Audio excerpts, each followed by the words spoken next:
Right, I make it 8 o'clock. So let's make a start. Hello, everybody. Thank you for joining us for this month's deep read conversation with Ben Rawlence, the author of Treeline. See a couple of folk just joining. Hello, hello, Ben. I'll bring you in. Thanks for joining us. Is it raining where you are? It's just started tipping it down here. No, we're waiting with bated breath. I think we all need a bit of rain, don't we? Yeah. Certainly. So Ben, thank you for joining us. Ben is an award-winning writer, activist, former speechwriter to Sir Menzies Campbell and Charles Kennedy, and co-founder of the Black Mountain College. Before Treeline, Ben wrote 2 other books about the human consequences of environmental catastrophe in Africa. But after moving to Wales and beginning to research the impacts of climate change, he turned his attention to the Arctic Circle and the boreal forest. And what he discovered led to his 3rd book, Treeline, and the dawning realization that we need to prepare soon for major changes to our way of life. And to do that, we need new ways of thinking and learning, new ways of seeing ourselves, and new ways of interacting with the non-human world, which I think is brilliant. And I guess that's what we do in so much of our deep read books. We're looking for that different perspective. And we certainly got that from Ben's book. I absolutely love Treeline. Ben, thank you so much. So you wrote a couple of books about the social impact of environmental disaster in Africa, and then turn to the Arctic Treeline. What happened? Had you got too hot writing your other books? You needed to cool down. Yeah, I have said that before. But no, I think there is a through line, although it's complicated. And I think you mentioned there at the beginning that I had previously worked in politics in the UK. And I think really this is a series of kind of political cul-de-sacs for me. They a bit like being a patron saint of lost causes, the Lib Dems, and then human rights in Africa, which was also a pretty much a cul-de-sac. But what I came across there, I started with a sort of political and sort of anthropological lens. I was looking at, why are these societies not working in some cases, particularly Congo was the first one I wrote about. And then the second book was about Somalia and refugees. But there was a thread underlying all of them, which was about environmental degradation, about the kind of capitalism, resource extraction run rampant.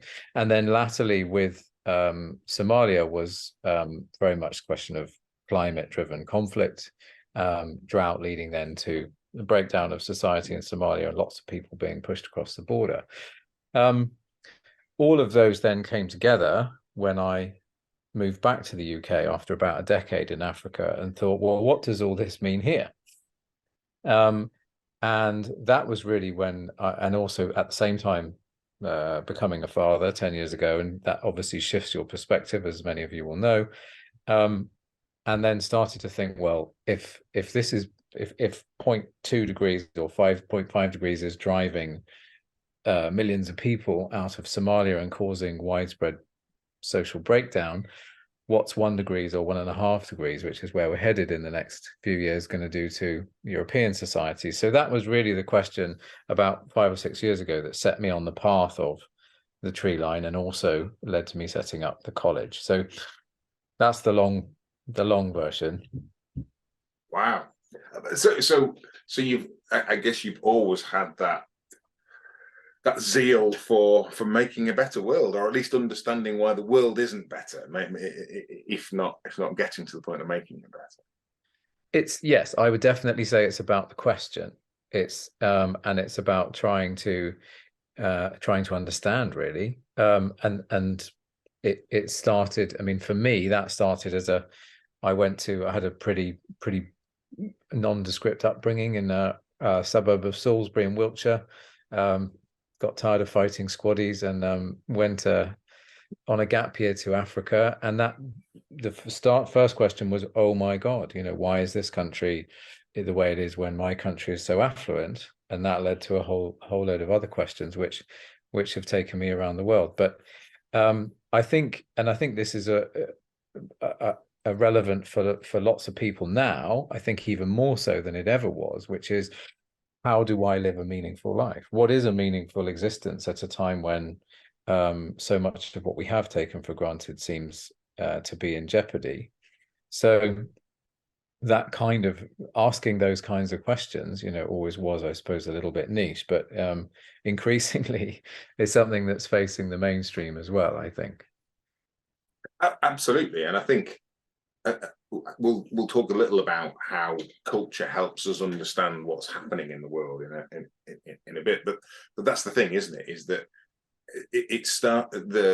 so many more people can see that there are cracks within the system, whether it's by experiencing, environmental catastrophes in Africa, or just recognizing that the weather patterns have changed fundamentally. So many more people are getting into it, starting to understand it. It's definitely becoming a more mainstream thing. You never know. You might have worked your way out of a cul-de-sac this time. It might open up into a broad and leafy avenue. But so where can you pinpoint a place of where that interest has come from, where that questioning approach has come from? Probably my dad, to be honest. He's a very dissatisfied guy who's always on the hunt for meaning. Was always threatening to move us somewhere else. Always interested in meeting new people. So I think probably that. I think coupled with that, absolute burning desire to get out of Dodge, as they say, when I was 18. But I think it's that sort of political sensibility, which is something that is often you see a lot of different people in the House of Commons, and they're all there for different reasons. But the ones who are really motivated by social justice, and then this is a complete cliche, but are all the ones who are there under sufferance. They don't, they really don't want to be there. They're doing it very reluctantly, but they feel compelled by a sense of duty. And I think that's the reason why I'm no longer in politics, really, is because it's incredibly hard to sort of keep that flame alive. And while I'm trying to do other things that are a bit more fun, a bit more rewarding, and where you can see a bit more tangible outcomes. And you get to circumnavigate the globe. I mean, it's not a bad gig. So yeah, that book was so much fun. I didn't want it to end. How long did it actually take to write the book?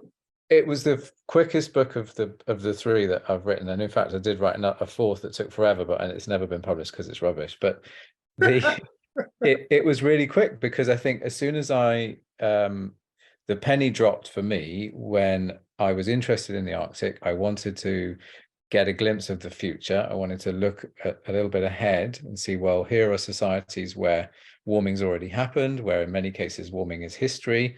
It blew my mind to find out that the trees have been moving already for 50, 60, in some cases 100 years. So I thought, well, I want to catch that glimpse of the future. But as you can imagine, contemplating a kind of tour around the Arctic Circle is a momentous undertaking for a travel book, and not something that's possible in a single go. So I thought, well, how do I slice this up? But the penny dropped when I realized that actually, because of the way that ecological succession works, you have single species bands of trees around the Arctic Circle. So when the ice caps came down, they obliterated everything basically down much further south, but lower latitudes. And then when the ice retreated, you had particular species colonizing particular areas of the globe from refugia lower down. So that's why you have birch in Scandinavia, you have larch all across Siberia, you have spruce all across North America, because they have either moved more quickly or have outcompeted or dominated others. They've become the climax ecosystem. So when I had 7 species, I thought, right, there we go. I can cut it into species, and I can go to each place, and I can actually look at each of those ecotones through the eyes of that tree species, which structurally for a writer, of course, is a gift, and accomplishes several things all at once. So that's when it then suddenly became possible, and also, why it was then a complete joy. Once you've got the structure, it was just really easy. It all came together quite quickly. And so, if it came together so easily, did you feel there was a sort of, almost like a guardian angel sitting on your shoulder, unfolding the story as you went round?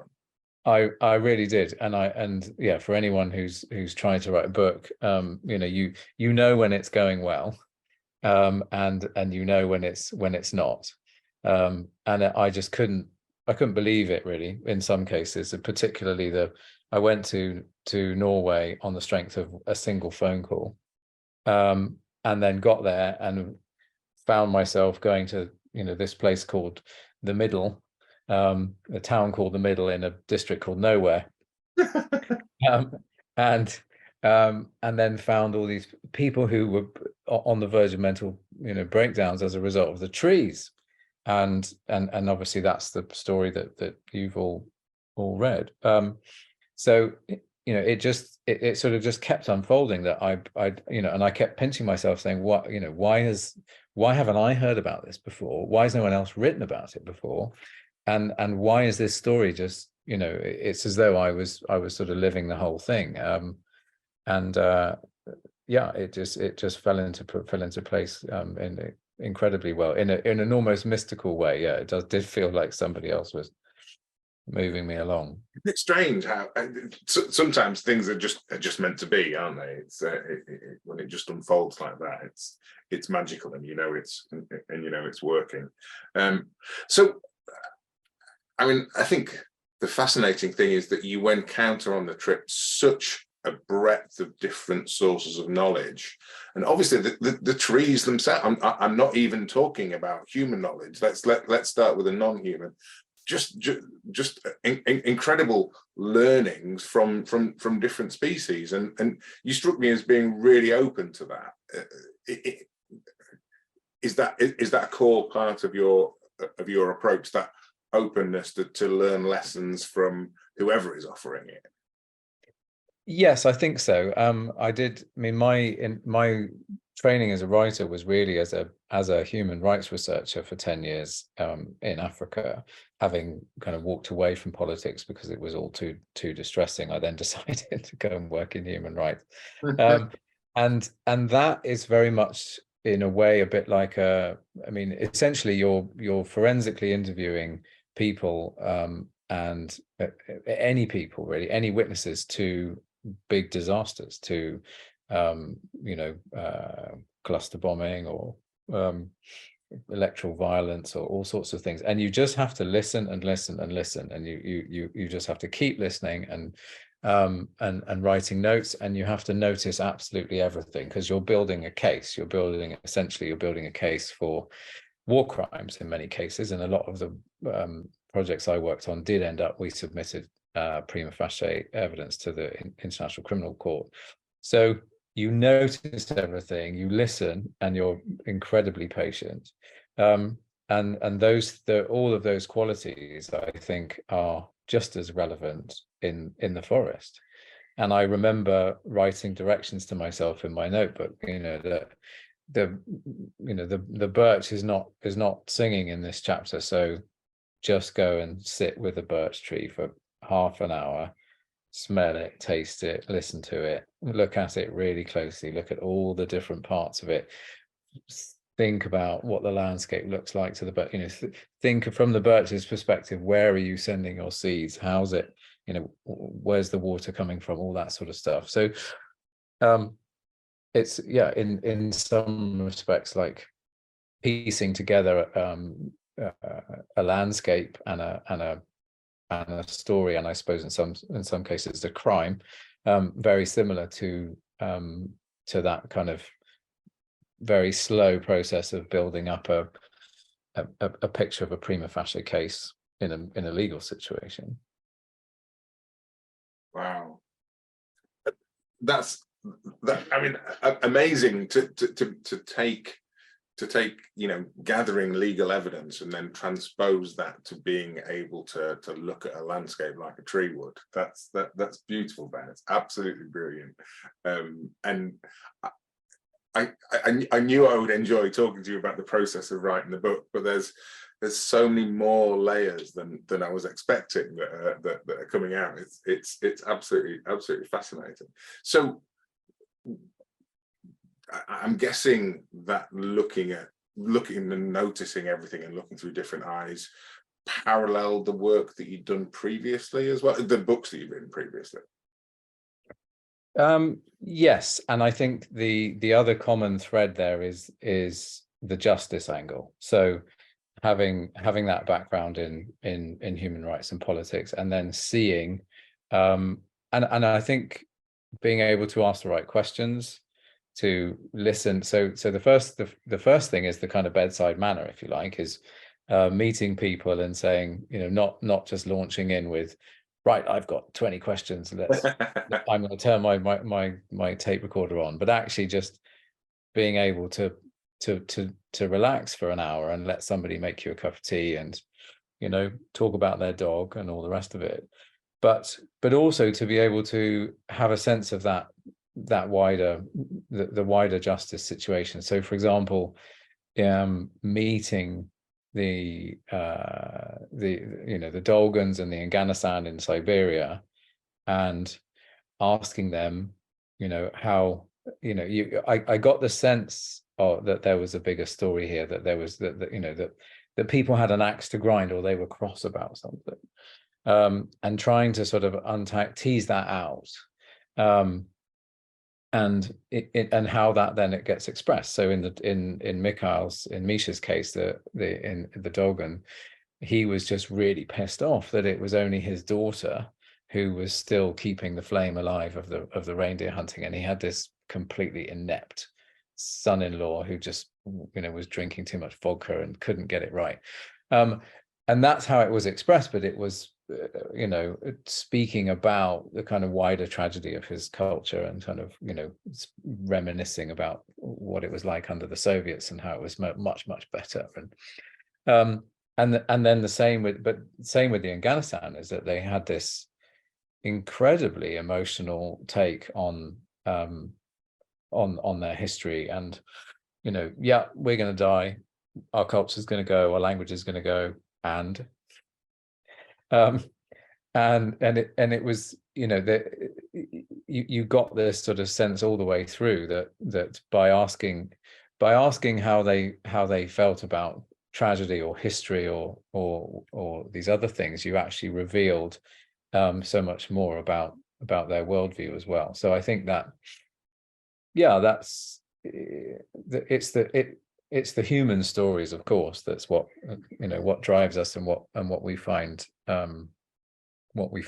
Well, not always, but most of the time. So having a sense of where those emotions are coming from and trying to follow them is it's definitely a part of the interviewer's job.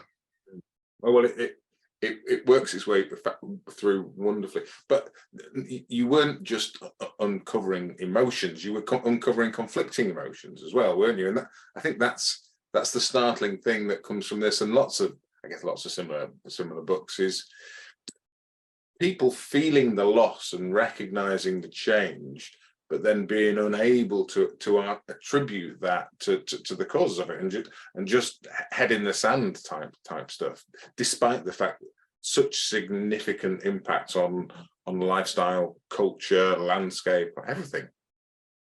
Yeah, I think I was quite surprised actually by I suppose the localism of it, like the lack of reflection about the wider situation, and just the lack of education about what was happening, and even amongst indigenous people. I mean, the guys in Alaska who've been seeing this their whole life, and it revealed something about the attitude, because for them, nature is always ever changing, and yes, there were some elements of it that were sad, but it was really just a pragmatic approach. Like we have to carry on, we have to make a living. Oh well, it's sun's up today, the river will be high. Really quite shocking the different ways in which people cope, and I think that is a key lesson for society at large. I think the way that when you're faced with adversity and tragedy in that way, that human differences are in many respects, we're reduced to our raw elements, if you like. And if you are a fundamentally pragmatic person, that'll be what defines you. So I think from a kind of, if you put a novelist hat on, you're reducing people to their raw characters and to their raw motivations in those extreme circumstances, which is what climate change is. It's under pressure. It's like a war. That's when you see people revealed in different dimensions. And in doing that, in revealing those dimensions of the people whose story you tell, I guess you're trying to make an emotional connection with the reader, a connection that they can't form themselves because they're not there meeting the people, but it's done vicariously through you, isn't it? And I'm in a way that's a kind of byproduct. So I'm just interested in Misha's case. I'm interested in Misha, like what makes him tick? Why is he annoyed? Like how is he coping with this situation? What does that reveal to us about how we might cope with it in 10 years time, 5 years time, 2 years time? And then in telling that story, then of course, you're revealing people as emotional beings, and then hopefully allowing the reader to get to know them. And that's also what I like about writing rather than politics or legal work, is that you're showing, you're not telling. So you're not saying climate change is a problem, get ready. You're saying, well, look, this is how these guys are doing it. What lessons might there be here? And it's super powerful for that. I mean, there's no two ways about it. So I think continuing that knowledge theme. So obviously there was knowledge coming from the trees. There was knowledge from the resident population, but I think there was also real gems of knowledge coming from indigenous communities and real places where there was still a sense of connection and a recognition that life is special in whatever form it comes. And it strikes me that those are the stories that we need to hear more of, and we are hearing more of. Is that something that you find quite easy to do, to represent indigenous wisdom in a way that makes it useful? Well, I hope I have. I hope that's what I've done. It's easy in the sense that wisdom is there and people are eager to share it. It's hard in that it's fraught with all kinds of cultural politics and identity politics because of where we are in society at the moment. So I had an incredible experience with Anishinaabe in Canada, and I described their town, and I spent quite a lot of pages talking about their cosmology and their experiences and their wisdom and their sort of ecological knowledge. And then I shared with them the draft of the chapter, and they were horrified at the way that I described their houses, and Wow. the fact that I'd pointed out that one of their elders was drunk, and I absolutely had to change his name, and this was not the image that they wanted presented. and I had a really interesting conversation because I said, well, it might not be the image you want presented, but I'm afraid it's true. And, you know, I can certainly change, I can change his name. But for me, the fact that this person is, you know, alcoholism in your community is, and the roots of that are interesting and relevant, and they are tied to everybody else, and they're tied to colonialism and, you know, things that my society is implicated in. And I'm sorry, but I'm not prepared to gloss over that. And yet at the same time, one reviewer said, oh, you know, the noble savage and the, you know, Rawlence writes is too glowing about these. So it's tricky, you know, it's tricky, but I think we absolutely must have ways of speaking together, ways of bringing that wisdom out there. And because we do have, you know, a highly still patriarchal and hierarchical publishing industry and media and all the rest of it, those voices are not out there enough. And what I'm hoping, of course, is that we get more of them, and that you know, there is now a big turn to many more of those voices. So it's utterly appropriate that, you know, people should have the chance to tell their own story, but, you know, my story is my story, and that is you know, about the Arctic Circle and all of these different groups who live there and so on. So you got to be mindful of you know, the cultural situation, but at the same time not be cowed by any corner, really, is to try and still tell the truth as you see it as a writer. It's such a difficult tension to work through, that there, isn't it, when you want to represent both the culture and the concepts and the ideas alongside the reality, and when the tension is there, it's difficult. I've got a funny story which would just maybe takes this point a little bit further, if you Go for it. If you like it, which is that the epilogue of City of Thorns, my previous book, was and that book was about told all in the third person. So there's no I in that book at all. It's all through 9 people who live in the world's biggest refugee camp, and it's all their experience. So it's a bit like EastEnders. It's a kind of soap opera of them living in the camp. And the epilogue was the only place where I come in, where I actually interviewed them and showed them the book and read it to them, read their pieces to them. And the curious thing there was that all of the protagonists, the characters in the book, were not interested at all in the portrayal of in their status, let's say. The only thing they were interested in was it true? And that, you know, yes, so and so had beaten his wife, and so had gotten pregnant by somebody else, and, you know, never mind. And they didn't mind about the appearing losing face, as it were. What they worried about was actually, no, on that day I was wearing a red dress, and, you know, I don't talk like that, I would have said this.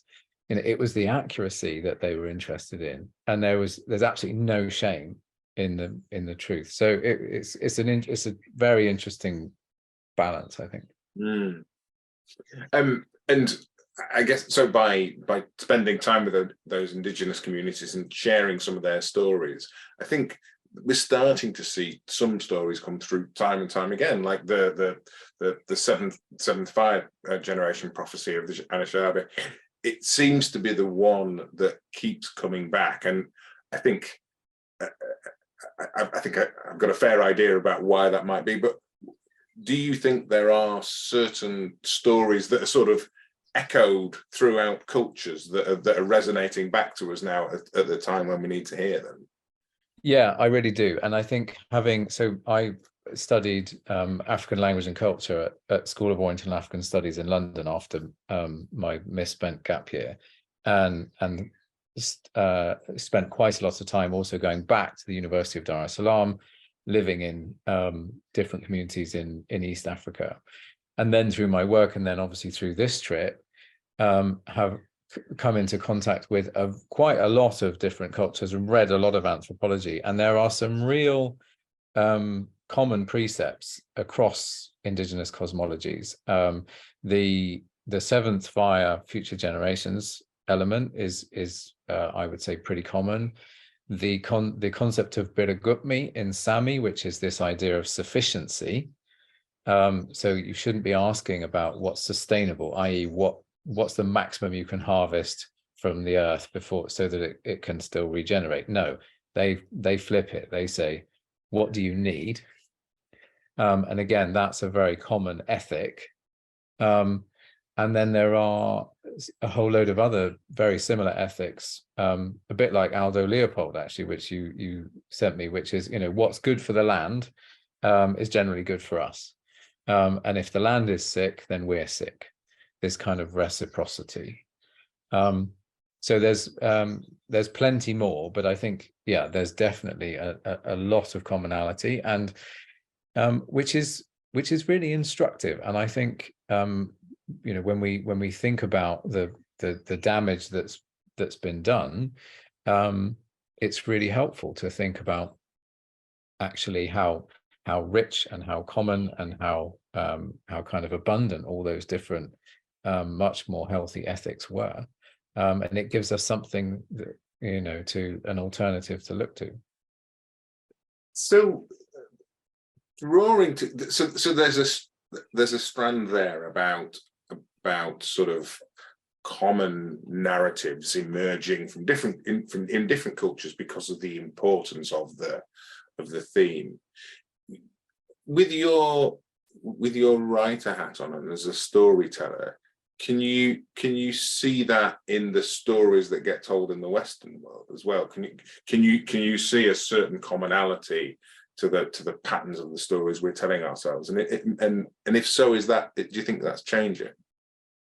Yeah, I think there's definitely there are core narratives around individualism, around consumerism, and around the way that that's expressed socially. And I think the most damaging one is this idea of powerlessness, is that we can't change it. We can't change anything. And what's the point of voting?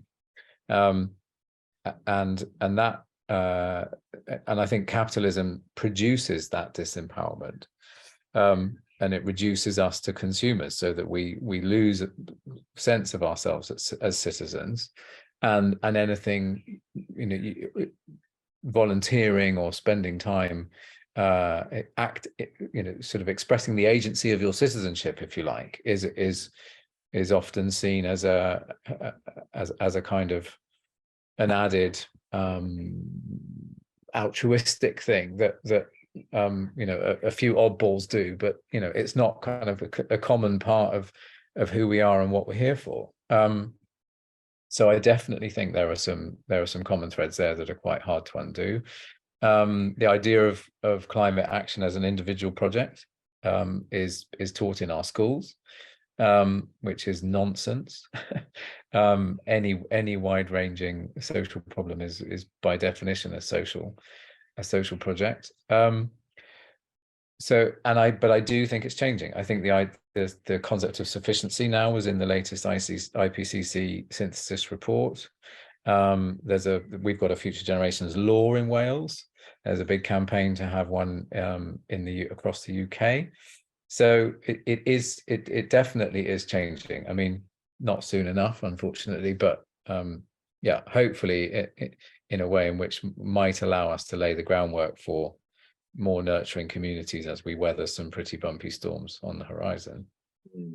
We'll talk about weathering some bumpy storms in a minute, but there was another group of people I was fascinated to read about your encounters with, and that was the scientists, particularly the ones in Greenland, when you had the moment of looking around the fire and realizing that basically the world's most eminent glaciologists and climate scientists were all sharing that fire with you. I mean, what an incredible experience.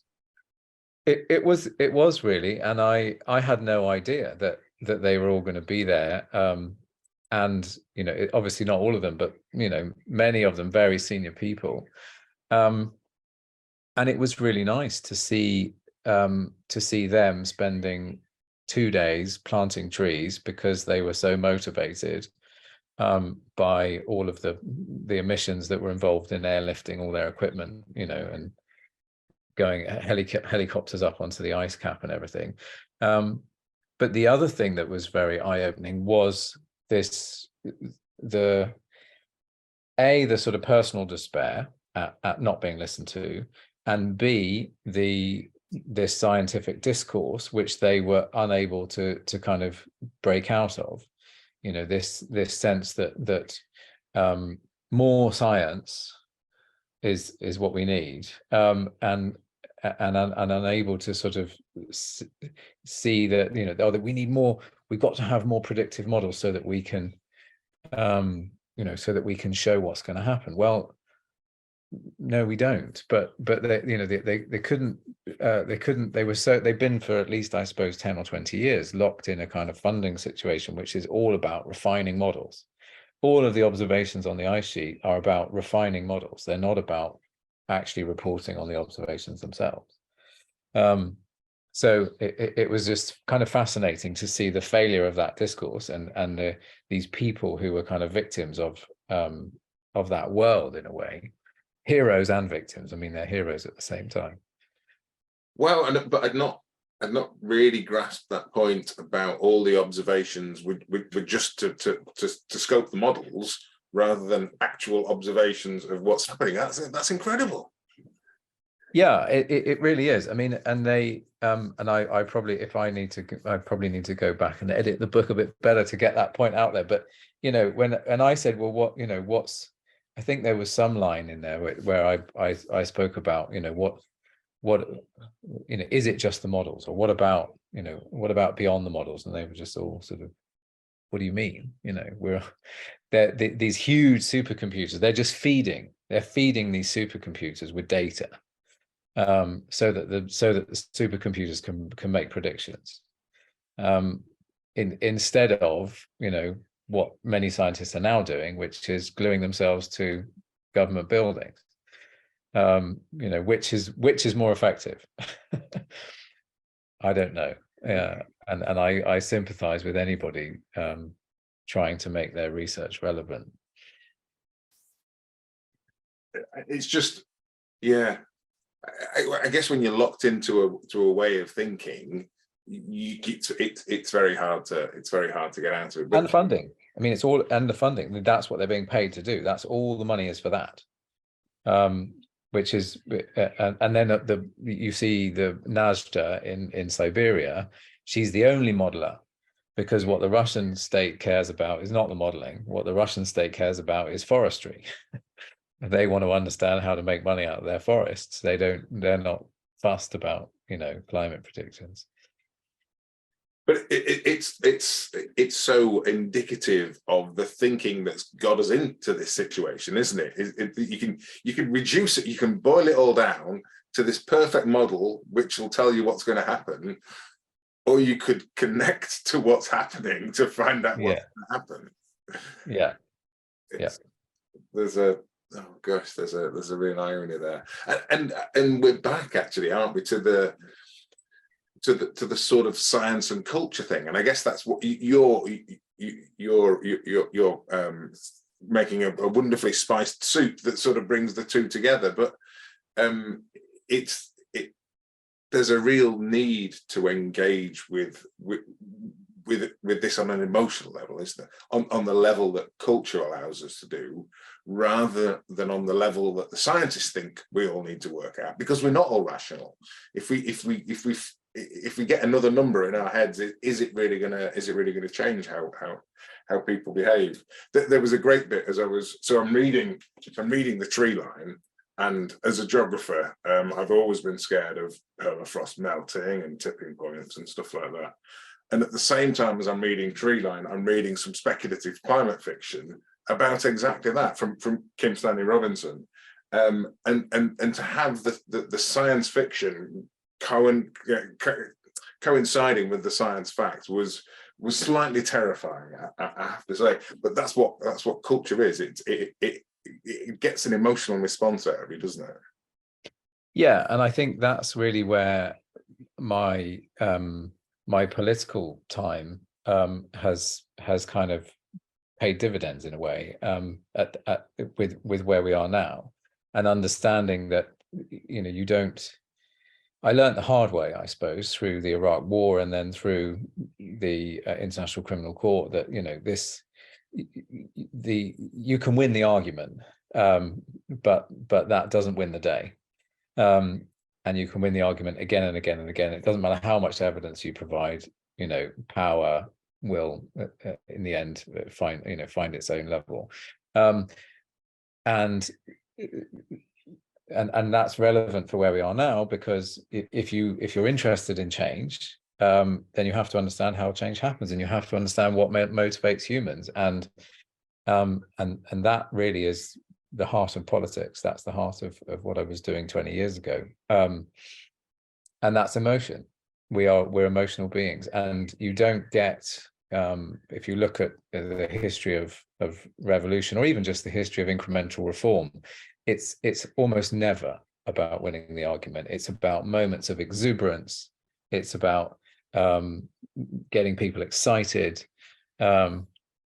It's that kind of, it's celebration often rather than anger, although it's kind of both, depending on you know, on in the situation. But it's anger, it's fear, it's love, it's joy. It's those things that actually drive policy change in the end, if you can get enough people angry, or you can get enough people happy.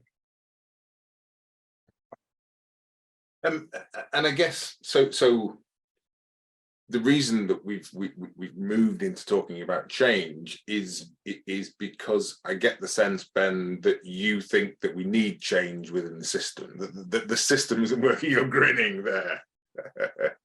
That's fair to say, isn't it? I think it's self-evident. I think for me, it's obvious that this system isn't working for the majority that it could. You know, what's the axiom of the American democracy is that, you know, the greatest happiness for the greatest number, or something. And we could so easily look after everybody. We could so easily have universal healthcare free at the point of use, you know, universal education well funded. You know, we've had tastes of it previously when government debt was way higher than it is now. I mean, there are ideological choices for why we can't, you know, we find people suffering now, and we have the inequality and the degradation that we have. Not to mention the fact that I think, you know, most sort of engaged readers would probably agree that you know, we're not taking climate change seriously enough, and you know, we should have made a series of handbrake turns since 1992, and we've you know, we're on the motorway and we've missed exit after exit after exit, and we still shown very little sign of slowing down. So yeah, we need enormous change, and we're at the beginning of an incredibly disruptive period in human history, as far as I can see. Millions of people are going to die, billions of people are going to move, and billions of others are going to be asked to share, and to make space, and that is going to be the most momentous political challenge. And some polities will, you know, navigate that better than others, and all of the sort of parameters for how those different nation states and communities are going to, you know, the resources at their disposal to be able to weather those future storms are already there now. Those parameters are already set, because it takes 10 years to build a reservoir, or 20 years to, you know, start planting a forest that's going to withstand that future. So the question in the chat about strategic ecology, no, nobody's thinking about that. Nobody's doing anything about that, because they're trapped in our, you know, corporate bureaucracy, which respects private property above all else.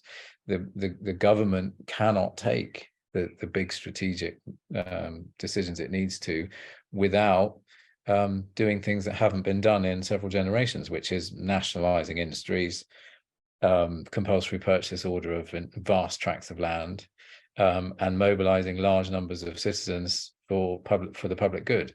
And we better get the only way in which I think we can take the steps we need to adapt in the way that at the speed and scale we need is if governments start getting people ready to soften them up for those kinds of big decisions. So yes, I think change is necessary, and no, I don't think it's going to happen.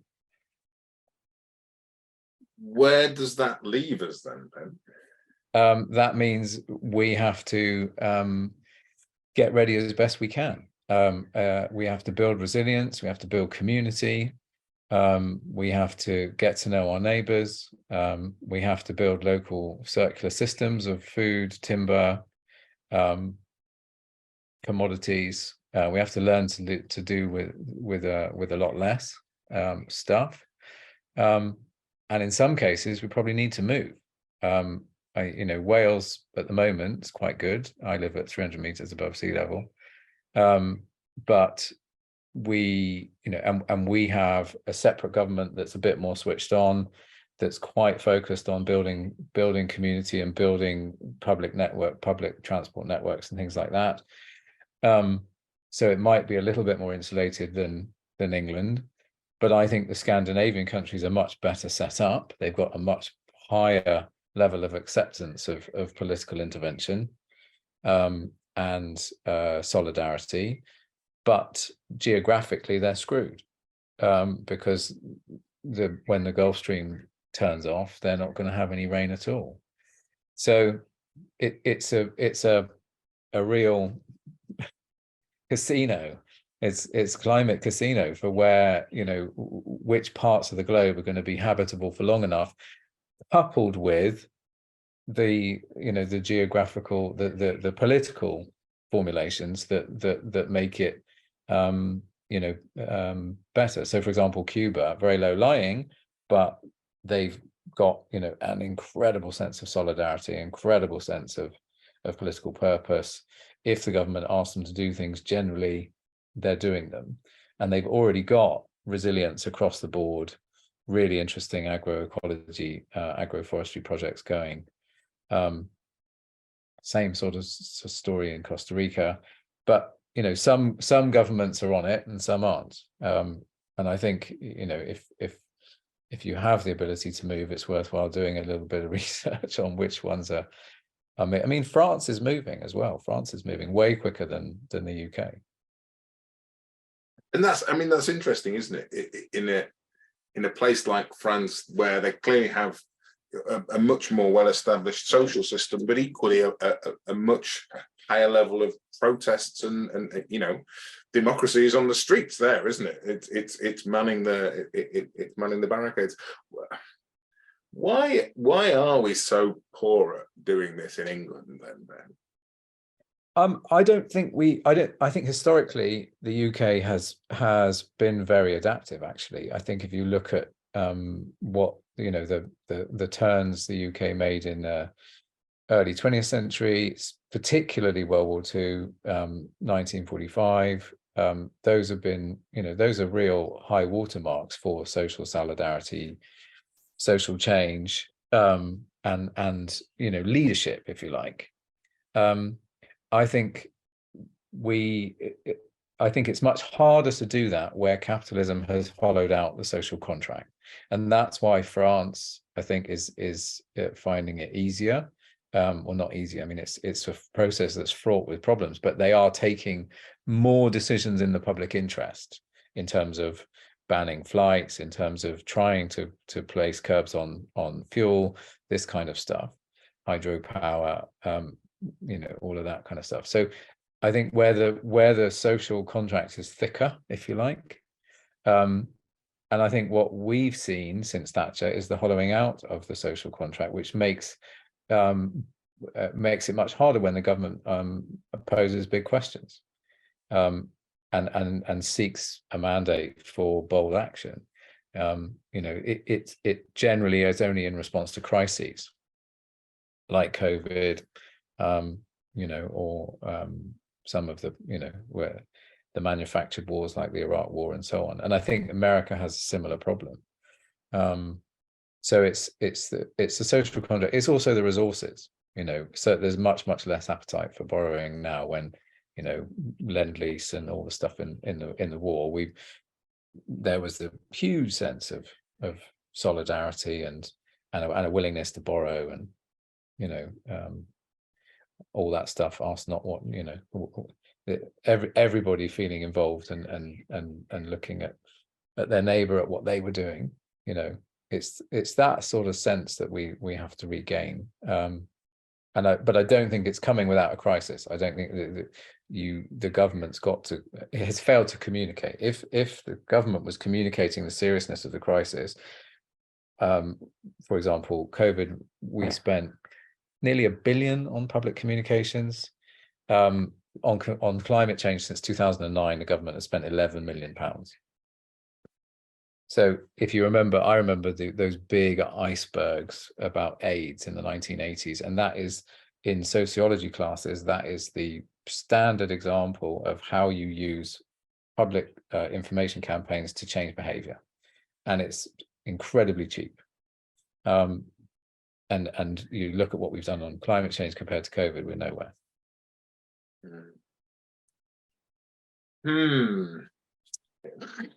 Gosh, it's hard, isn't it? So for all the difficulty of that, you've not given up. You've not gone, it's hopeless, I'm going to go and find a bunker somewhere. You're building stuff there in Wales, aren't you? Tell us a little about the college and where it came from. Yeah, absolutely. So Black Mountains College is really a response to this cul-de-sac, if you like, which is, I've been in Westminster. I've seen the system up close. I don't believe it can change fast enough. And also a kind of more mature, perhaps, understanding of where change comes from, which is that it's cultural.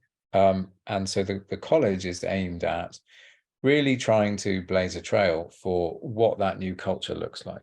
So when I talked about, managing with less, building circular relationships, re-engaging with our landscape for our basic needs, having a new kind of ethic in terms of our relationship with each other and with the non-human world, bringing in a lot of that indigenous wisdom as well, the kind of marrying of the science and the arts, and seeing science as a sort of cultural construct, as well as very useful set of tools.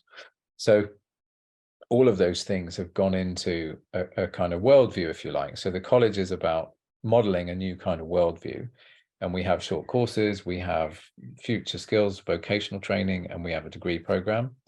And the vocational skills are all around practical things that are required for a low impact, low carbon future. So we teach coppicing, we teach nature recovery, so sustainable land management, and we teach horticulture. Some other courses coming soon. And the degree program tries to bring it all together in a kind of holistic view. And the subtitle, the name of the degree is called Sustainable Futures, Arts, Ecology and Systems Change. So it's very different than your average degree program, where mostly you do one subject. And this is about doing a whole range of different things, and then finding your purpose in life, and then in year 3 doing a placement, a project and a seminar to kind of bring that to life for you and put it into practice. So yeah, no, it's very much a positive contribution. It's not giving up. It's trying to help people come to terms with the changes which are coming. Apocalyptic thinking, I've said elsewhere, I think is a bit lazy. That doesn't really help us. I've seen war zones. I've seen the fallout where societies collapse, and yeah, lots of people die, but lots of people also survive, and they have to make the best of it. And the more we can sort of think through what collapse looks like, what it feels like, and what the stakes are, then we do a sort of dry run on land, as it were. When things do start to unravel, we'll be better prepared. Amazing. And just the infrastructure we need. But I guess all the way through this conversation, there's there's always been this almost a polarity of cultural response to this, because as you're talking there about building resilience and community and that, I can equally hear the prepper community going, oh well, you know, and we'll get a whole load of tins and we'll get some man traps and we'll dig out our basement. And the response to the situation is just so polarized, isn't it? Mm. It is, and that's, I think, back to, you know, the examples from that you mentioned of different people in the book, and others will prefer to say, well, it's not happening. I mean, I think I've written somewhere, I don't think it's published yet, but it's a sort of list of standard responses, which is, you know, I'm all right, Jack. It's somebody else, not me. You know, it won't happen yet. Or, you know, diminishing, you know, oh, it's happened before. So there's this minimizing, there's this distancing, there's this sort of egocentric response, or there's just, you know, I don't want to talk about it, thank you very much, I've got bills to pay and whatever. And that is probably the response of at least 50% of the population, and fair enough. You know, we've constructed a society where there doesn't have time for pretty much anything else. So yeah, you do have a whole range of responses, but I suppose where I'm spending most of my time at the moment, both in class with students, speaking about the college and also speaking about the book and working on other projects, is trying to widen that space and say, it's not enough to just buy loads of tins and buy man traps. I mean, that's fine, but that's not going to get you very far. And you know, I've you know, and I suppose I'm keeping coming back to this experience in Congo and Somalia and elsewhere, which is, you know, there is still society. So the first book, the second book I mentioned was the refugee camp, which is run by the UN. It's kind of in a way, it's like a mini country. But the previous book was actually Congo, where there's no UN, there's nothing. It's just anarchy. And yet people are constructing societies, they're working together, they're reliant on each other, they're still doing things together, there's still meaning, there's still, you know, they're not all just committing suicide. Yes, they're hungry, but you know, they're having a laugh and they're falling in love, and we're drinking beer and, you know, in an old bombed out airplane, and, you know, so if, you know, check out that book. In a way, that was written 10 years ago, but it's kind of prescient now. Yeah. So this is what life in the jungle looks like after 10 years of war, when there's not much left, and it's wild, it's up and down and it's all over the place, but it's life, you know. And I think as long as you know, we've been here before with World War II, as long as you know, you can hold somebody's hand and you can do something good, then your life is worth something. Wow. Ben, it's been incredible. Thank you so much for giving me your evening. Stephanie's asked in the chat about what your next book's going to be. I'm wondering whether there's going to be a next book for a while, or whether you've got to focus on the college. What are you planning? My day job is pretty all-consuming at the moment. I mean, never start an institution. Certainly not a heavily regulated institution. Anyway, that's my advice. I'm hoping to do something about the oceans, because I think in a similar way, the Earth system of the boreal forest, the Earth system of the ocean, is not really that well understood, and it will define what happens in for the rest of my life anyway. So I'm starting to think about that. But in the meantime, yeah, we've got 15 undergraduates coming in September, and I really want them to have a fantastic time, because they're, you know, I've got a lot of hopes riding on them. Honestly, with the title like Sustainable Futures, Arts, Ecology and System Change, where do I sign? I'm in. Ben, it's been fabulous. Thank you so much. And I hope you've all enjoyed Ben's take on what is a massive issue that we're all facing. And there's a lot of difficult stuff that's in the book that we've talked about here.